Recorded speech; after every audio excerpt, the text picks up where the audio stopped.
Narito ang iyong lingguhang horoscope para sa Aquarius para sa linggong ito. Sa pagitan ng January 11 hanggang January 17, mararamdaman mo ang isang matinding bugso ng inspirasyon na magtutulak sa iyo na baguhin ang iyong nakasanayang gawain. Ang linggong ito ay puno ng mga pagkakataon upang ipakita ang iyong pagiging kakaiba at ang iyong talino sa paglutas ng mga komplikadong problema sa iyong paligid. Huwag matakot na lumabas sa iyong comfort zone dahil dito mo matatagpuan ang mga sagot na matagal mo nang hinahanap para sa iyong mga personal na proyekto. Ang iyong kaisipan ay magiging napakatalas at handang tumanggap ng mga makabagong ideya na hindi pa nararating ng iba sa iyong larangan.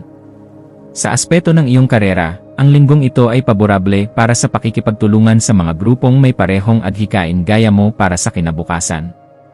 Magkakaroon ka ng pagkakataong mamuno sa isang teknikal na aspeto o magmungkahi ng isang sistema na magpapabilis sa takbo ng inyong trabaho sa opisina.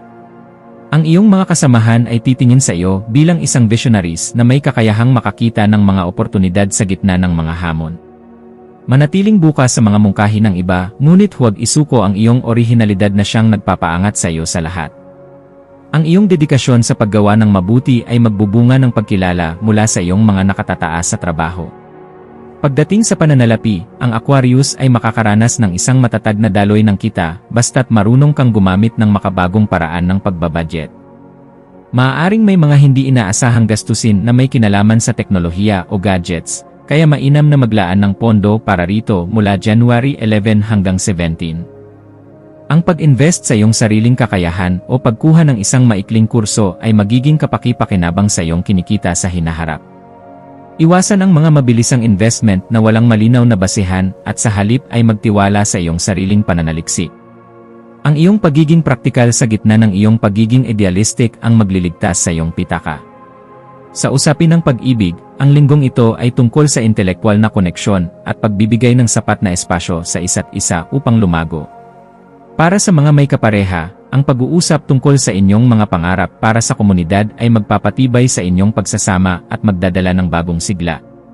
Para sa mga single, ang isang pagkakaibigan ay maaaring mauwi sa isang mas malalim na ugnayan dahil sa inyong parehong interes sa mga usaping panlipunan.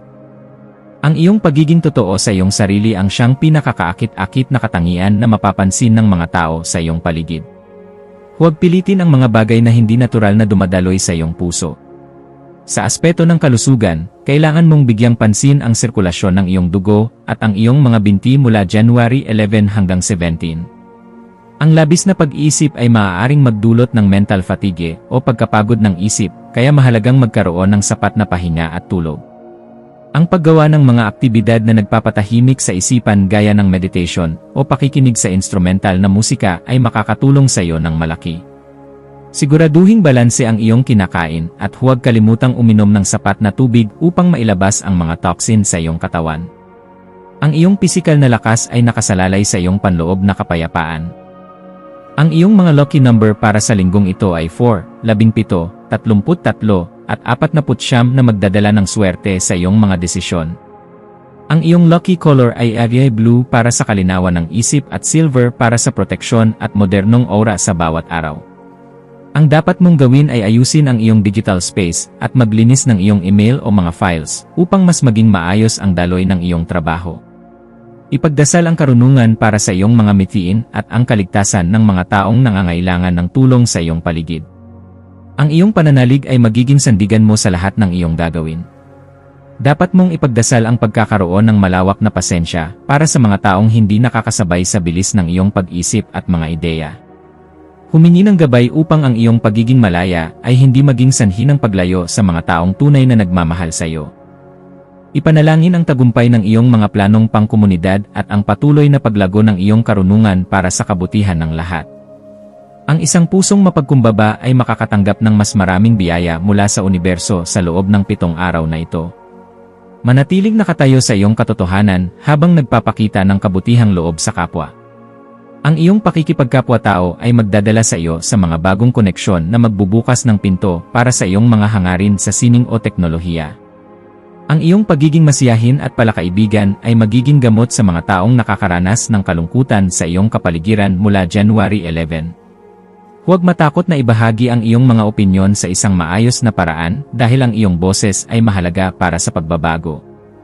Ang pakikilahok sa mga proyektong voluntaryo ay magbibigay sa iyo ng pakiramdam ng kaganapan at kaligayahan sa iyong kaluluwa. Ang iyong impluwensya ay lalago sa pamamagitan ng iyong mga tapat na aksyon para sa iba. Sa emosyonal na antas, maaaring makaramdam ka ng bahagyang detachment o paglayo sa mga madradramang sitwasyon na wala namang maidudulot na mabuti. Ito ay iyong paraan upang protektahan ang iyong sarili mula sa negativity at mapanatili ang iyong focus sa iyong mga personal na mitiin. Mahalagang kilalanin ang iyong mga damdamin, ngunit huwag hayaang kontrolin ng mga ito ang iyong lohika sa paggawa ng mahahalagang pasya. Ang paghahanap ng balanse sa pagitan ng puso at isip ay magiging hamon, ngunit ito ay magagawa mo ng mahusay. Ang iyong pagiging kalmado ay magsisilbing inspirasyon sa mga taong madaling magpanik sa iyong tabi. Ang espiritualidad ay magiging sentro ng iyong linggo sa pamamagitan ng pagtuklas sa mga misteryo ng buhay at ng iyong sariling pagkatao. Ang pagdarasal ng taimtim at paglalaan ng oras para sa pananahimik ay maglalapit sa iyo sa iyong espiritual na gabay at sa lumikha. Maniwala ka na ang bawat ideyang iyong natatanggap ay isang basbas na dapat mong gamitin para sa ikabubuti ng nakararami sa mundo. Ang iyong pananampalataya ay magbibigay sa iyo ng lakas na harapin ang anumang kawalang katiyakan na darating sa iyong landas sa hinaharap. Ang pagkakaroon ng malinis na layunin ang magiging susi sa iyong espiritual na pag-unlad. Tungkol sa iyong pamilya, asahan ang ilang mga diskusyon tungkol sa mga makabagong paraan ng pagpapatakbo ng inyong tahanan o negosyo. Ang iyong mga payo ay magiging mahalaga para sa mga nakatatanda sa pamilya dahil sa iyong kakayahang tumingin sa hinaharap ng may linaw. Maglaan ng oras upang makipagbonding sa iyong mga kapatid o pinsan sa pamamagitan ng mga aktibidad na labas sa inyong nakasanayan na. Ang harmonya sa loob ng bahay ay magbibigay sa iyo ng kailangan mong suporta upang ituloy ang iyong mga individual na pangarap. Ang iyong pamilya ang iyong magiging matatag na pundasyon sa gitna ng iyong paglipad. Sa aspeto ng pag-aaral o edukasyon, ang January 11 hanggang 17 ay panahon ng mabilis na pagkatuto at pagkuha ng mga bagong kasanayan. Kung ikaw ay nagnanais na kumuha ng isang pagsusulit o mag-apply para sa isang scholarship, ang enerhiya ng linggong ito ay paborable para sa iyo. Ang iyong focus ay magiging matalas at madali mong maiintindihan ang mga komplikadong konsepto na dati ay nahihirapan ka. Huwag matakot na magtanong at humanap ng mga mentor na makakatulong sa iyong paglago sa aspeto ng karunungan. Ang bawat aklat na iyong babasahin ay magbubukas ng bagong mundo sa iyong imahinasyon. Sa pagtatapos ng linggo, mararamdaman mo ang isang malaking pasasalamat sa lahat ng mga karanasang nagpatalas sa iyong isipan. Ang iyong mga nagawa ay magsisilbing pundasyon para sa mas malalaking tagumpay na darating sa mga susunod na buwan ng taon. Ipagdiwang ang iyong pagiging kakaiba at huwag hayaang limitahan ka ng mga tradisyong hindi na nakakatulong sa iyong pag-unlad bilang tao. Ang Aquarius ay laging nananatiling tapat sa kanyang bisyon at ito ang magdadala sa iyo sa rurok ng iyong mga pangarap. Manatiling mapagkumbaba sa kabila ng iyong mga natatanging talento at kagalingan. Sa gabi ng January 17, magmuni-muni tungkol sa mga taong iyong natulungan at sa mga aral na iyong natutunan mula sa iyong mga pagkakamali. Ang bawat segundo ay mahalaga at ang iyong kontribusyon sa mundo ay may malaking epekto kahit hindi mo ito agad napapansin. Handa ka na ngayong harapin ang susunod na yugto ng may mas malakas na aura at mas matalinong pananaw sa buhay. Ang iyong linggo ay magtatapos ng may katiyakan na ikaw ay nasa tamang landas patungo sa iyong destinasyon. Ipagpatuloy ang pagiging liwanag at inspirasyon sa bawat tao na iyong makakasalamuha sa araw-araw.